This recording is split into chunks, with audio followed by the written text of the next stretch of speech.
Assalomu alaykum qadrli partiyadoshlar va hurmatli yurtdoshlar. O'zbekiston Ekologik partiyasi tomonidan amalga oshirilgan muhim ishlarning qisqacha tafsiloti bilan haftalik dayjestimizni taqdim etamiz. 26 yanvar kuni O'zbekiston Ekologik partiyasi fraksiyasining Oliy Majlis Qonunchilik palatasida navbatdagi yig'ilishi o'tkazildi. Yig'ilishda ekologik qonunchilikni takomillashtirish, atrof-muhitni muhofaza qilish va tabiatdan foydalanish sohasidagi huquqbuzarliklar uchun javobgarlikni kuchaytirishga qaratilgan qator qonun loyihalari muhokama qilindi. 27 yanvar kuni O'zbekiston Ekologik partiyasi Andijon viloyat kengashi boshchiligida Andijon shahridagi umumta'lim maktablari o'quvchilari o'rtasida "Siz ekologiyaga oid qonunlarni bilasizmi?" tanlovining shahar bosqichi bo'lib o'tdi. Tadbirda yosh ekologlar qanoti vakillari faol ishtirok etdi va musobaqani mazmunan boy hamda qiziqarli o'tkazishga munosib hissa qo'shdilar. Shu kuni partiyaning markaziy kengashida Yashil loyiha instituti bilan hamkorlikda ekologik loyihalarni shakllantirish va jamoatchilik nazorati tadbirlarini tashkil etish mavzusida seminar o'tkazildi.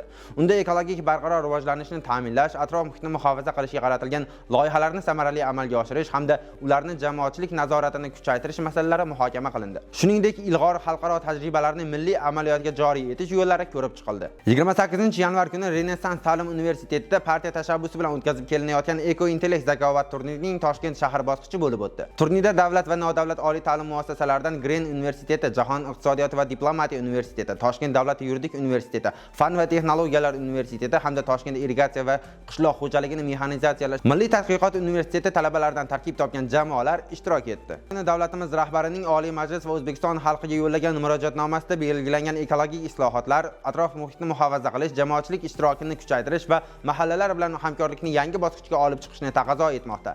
2026-yil mahallani rivojlantirish va jamiyatni yuksaltirish yili deb e'lon qilinishi ushbu vazifalarni mahalla instituti orqali aholi muammolarini xonadon-xonadon o'rganish orqali hal etishning ahamiyatini yanada oshirdi.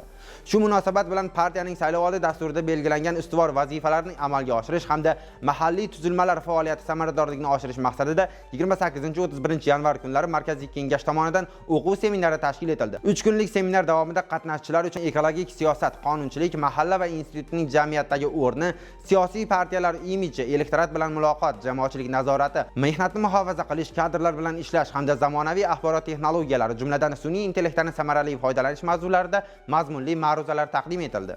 Shuningdek, Oliy Majlis Qonunchilik palatasidagi partiya fraksiyasi a'zolari 28-30 yanvar kunlari hududlarda o'rganish ishlarini olib bormoqdalar. Deputatlar sanoat korxonalari, mahalla yig'inlari va xonadonma-xonadon qonunlarning ijro etilishini, islohotlarning amalda qanday bajarilayotganligini yaqindan o'rganib, fikr-mulohazalarini partiyamizning ijtimoiy tarmoqlari orqali keng jamoatchilikka yetkazmoqdalar. Hozircha sizlarga taqdim etmoqchi bo'lganlarimiz shulardan iborat edi. Xayr, salomat bo'ling.